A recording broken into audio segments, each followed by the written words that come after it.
Hello everyone, welcome to competition hacks. Myself Jagriti. So जैसा आप लोगों ने थंबनेल में देखा और टाइटल में देखा, तो आज हम लोग डिस्कस करेंगे कि अपनी ऑर्गेनिक केमिस्ट्री को कैसे हम लोग इम्प्रूव कर सकते हैं। तो पहले मैं यहाँ क्लियर कर दूँ, मैं specifically neat and J exams के लिए बेसिकली मैं बात कर रही हूँ कि वहाँ पर आप अपनी केमिस्ट्री को कैसे इम्प्रूव करके अच्छे मार्क्स से स्कोर कर सकते हो। तो मैंने जब प्रिपरेशन की तो उस टाइम मैंने कुछ ऐसी शॉर्ट ट्रिक्स, कुछ ऐसे मेथड्स यूज़ किए जिसकी वजह से मेरे एक भी क्वेश्चन एग्जाम में गलत नहीं हुए। सो आज मैं वो सब आपसे डिस्कस करूँगी। Okay, so let's start. तो मैं आपको 3 इंपॉर्टेंट चीज़ें बताऊंगी जिसे आप यूज़ कर सकते हो अपने लिए। So first one is NCERT. कुछ लोगों को लगता है कि एनसीईआरटी में बहुत ज़्यादा कंटेंट नहीं दिया हुआ है या उससे हमारे क्वेश्चंस नहीं आएंगे। तो मैं आपको बताऊं, मैंने एटलीस्ट एनसीईआरटी कम कुछ नहीं तो कम से कम 10 बार पढ़ी होगी। एंड मेरे सारे के सारे क्वेश्चंस एनसीईआरटी और जो कुछ एक्स्ट्रा नोट्स मैंने बनाए थे उससे ही फंस गए। उससे ज़्यादा मैंने कुछ भी नहीं किया। अब एनसीईआरटी पढ़ना भी है तो कैसे पढ़ना है? एनसीईआरटी पढ़ना है तो आपको बिल्कुल डीपली पढ़ना होगा, एक एक लाइन को पढ़ना होगा। मैं आपको एक एग्जांपल दिखाती हूँ। ये पेज अमीन चैप्टर में दिया हुआ है और यहाँ पर आप देख रहे हो कि नाइट्रस एसिड की रिएक्शंस लिखे हुए हैं। Nitrous acid that is HNO2। Okay, so यहाँ पर प्राइमरी अमीन्स की रिएक्शन दी हुई है एंड यहाँ पर एक लाइन मेंशन की हुई है, that is secondary and tertiary Amin react with nitrous acid in a different manner. अब ये लाइन जब लोग पढ़ते हैं तो काफ़ी बार स्किप कर जाते हैं कि ये सिर्फ एक स्टेटमेंट दिया हुआ है, एग्जाम में नहीं पूछेगा। But this is the NCERT कि यहीं से क्वेश्चन आते हैं। एंड मैं आपको फिर से दिखाऊं कि ये क्वेश्चन कहाँ आए और कैसे पूछे। सो आप ये देख सकते हो कि इन नीट 2013 यहाँ से एक क्वेश्चन आया था। Question was that some reactions of amine are given, which one is not correct. Okay, तो इनमें से कौन सी करेक्ट नहीं है? Now this is the tertiary amine. Okay, aromatic tertiary amine. और यहाँ पर जो एनसीईआरटी में जो मेंशन था वो सिर्फ प्राइमरी के लिए मेंशन था, सेकेंडरी एंड टर्शरी के लिए मेंशन नहीं था। So this compound is not formed by aromatic tertiary amine. The compound is paranitro N N dialkyl amine, okay, which is green in color. So this is the wrong. So we have to choose the not correct one. So option is A. Okay. Now we see the next question. So here it is. यहाँ पे हमें product बताना है and this is the secondary amine. Okay, secondary amine की again reaction NCERT में नहीं दी हुई थी, only a statement was mention जो मैंने आपको अभी भी दिखाया। एंड यहाँ पर भी हमें प्रोडक्ट बताना है। So what will be the product? So product will be N nitroso and alkyl aniline. Okay, so ये हमारा कौन सा ऑप्शन होगा इसमें से? So option will be D. Okay, so मैं आपको कहना चाहती हूँ कि आप एनसीईआरटी पढ़िए और बहुत ही डीपली पढ़िए, because it is very very important. आपके जितने क्वेश्चंस हैं, जितने भी नेम रिएक्शंस हैं जो भी एग्जाम में पूछे जाते हैं, वो सब के सब एनसीईआरटी में लिखे होते हैं। और अगर आपको पेजेस में नहीं मिल रहे हैं देन आप उसके क्वेश्चंस देखिए, एग्जाम्पल्स देखिए, वहाँ पे आपको वो नेम रिएक्शन ज़रूर मिलेंगे मैंशन, और वहीं से क्वेश्चंस आएंगे। Okay, so our next point, हमें क्या करना है? We have to see our previous year questions. Previous year. Okay, so किसी भी एग्ज़ाम की प्रिपरेशन में सबसे बड़ा रोल जो चीज़ प्ले करती है वो होती है हमारी प्रीवियस ईयर क्वेश्चंस किसी भी एग्ज़ाम में।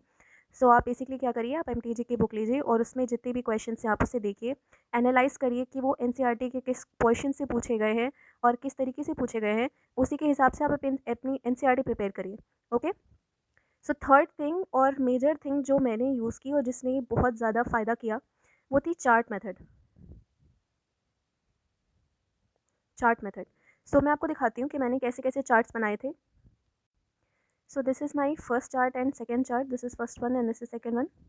और ये दोनों चार्ट बहुत बहुत ज़्यादा हेल्पफुल थे, स्पेशली दिस सेकेंड वन, क्योंकि इसमें मैंने सिर्फ ऑर्गेनिक के अलावा भी और भी चीज़ें लिखी हुई हैं, like spectrochemical series, it is of coordination chemistry.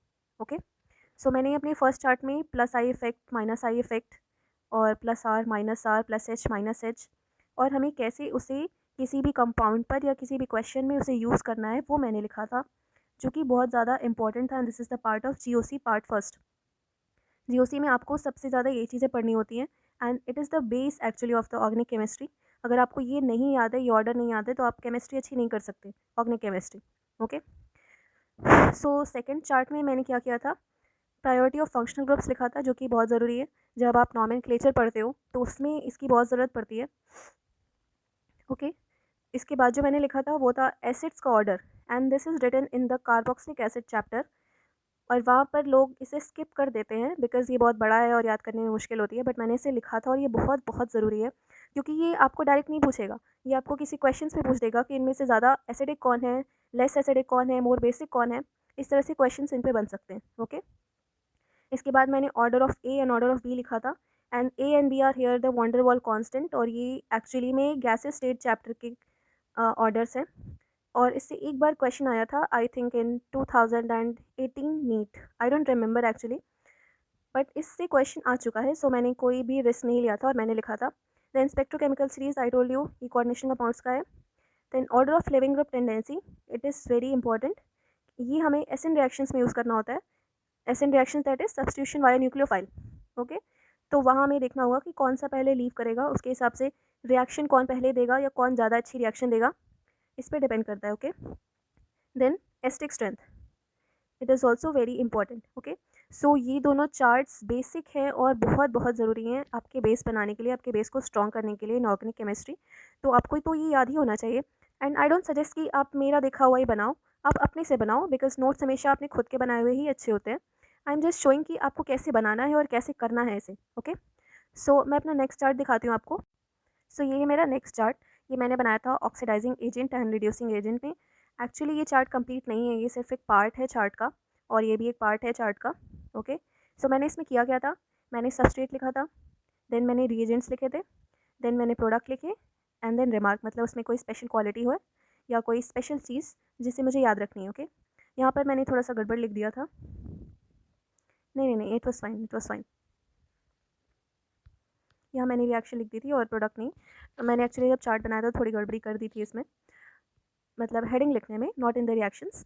Okay, so मैंने यहाँ किया क्या, मैंने लाइक एल्केन लिखा, देन एल्कीन लिखा, देन एल्कोहल लिखा, फिर उसके बाद मैंने कार्बोक्सिलिक एसिड्स लिखे, उसके बाद मैंने कार्बोनल्स लिखे, एल्डिहाइड कीटोन कौन कौन सी रिएक्शन देता है, किस रिएजेंट के साथ क्या प्रोडक्ट बन सकते हैं, और उनमें कोई अगर स्पेशल क्वालिटी है, लाइक वो 1 डिग्री 2 डिग्री के साथ ही देता है या 1 2 3 तीनों के साथ देता है, या ऐसी कोई स्पेशल बात जो मुझे याद रखनी चाहिए। ओके, एंड मैं आपको बताऊँ, इसमें से मेरे 2 सवाल फंस गए थे in NEET exam, and this chart was really very very helpful for me that time.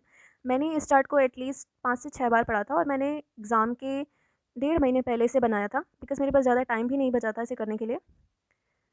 And मैंने उसके बाद इसे बहुत बार पढ़ा और it was very important for me. तो आई सजेस्ट कि आप लोग भी ऐसे ही बनाओ, ऑक्सीडाइजिंग एजेंट का सेपरेट एंड रिड्यूसिंग एजेंट का सेपरेट, क्योंकि आपको रीजेंट्स याद होने चाहिए, स्पेसिफिकली आपको रीजेंट्स पता होने चाहिए, कौन से रीजेंट किस सबस्ट्रेट पे एक्ट करते हैं और क्या प्रोडक्ट देते हैं, ये भी आपको पता होना चाहिए।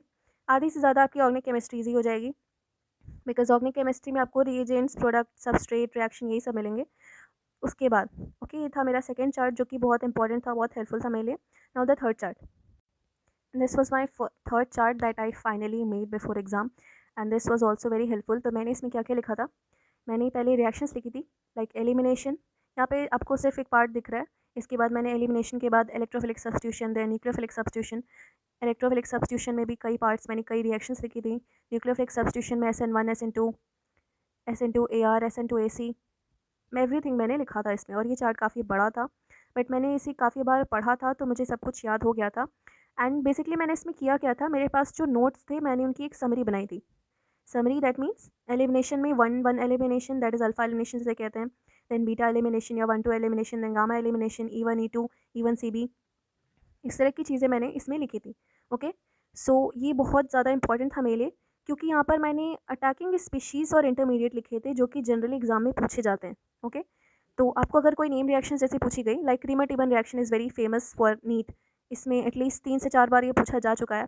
तो एक बार एक क्वेश्चन आया था दैट अटैकिंग रिएजेंट या attacking species of Reimer Tiemann reaction was, so वहाँ पर था हमारा dichlorocarbene was the reagent, was sorry attacking species not reagent, attacking species of the Reimer Tiemann reaction.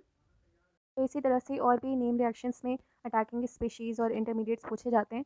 So I suggest कि आप ऐसे ही चार्ट्स बनाइए, एनसीईआरटी अच्छे से पढ़िए, डीपली पढ़िए, बिकॉज किस लाइन से कैसे क्वेश्चंस बन जाएंगे यू कांट प्रिडिक्ट। और जैसे कि मैंने अभी दिखाया कि सिर्फ सुपरफिशियली मेंशन लाइन से डीपली क्वेश्चंस पूछे जा सकते हैं। सो आप प्रीवियस ईयर क्वेश्चंस पे भी काफ़ी फोकस करिए एंड चार्ट्स बनाइए, जो बेसिक चार्ट्स हैं आपके वो तो आप ज़रूर बनाइए, लाइक ऑर्डर्स के, और जो स्पीशीज़ हैं, प्रोडक्ट्स हैं, रिएजेंट्स हैं, इनके तो ज़रूर होनी चाहिए, आपकी आँखों के सामने होने चाहिए, अपनी टेबल के सामने उसे लगा दीजिए और डेली देखिए।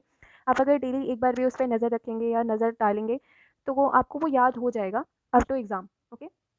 सो if you like my video just share and subscribe, and if you want कि मैं और किसी टॉपिक पे वीडियो बनाऊँ, just please write in the comment box, I will surely consider. Okay? Thank you so much.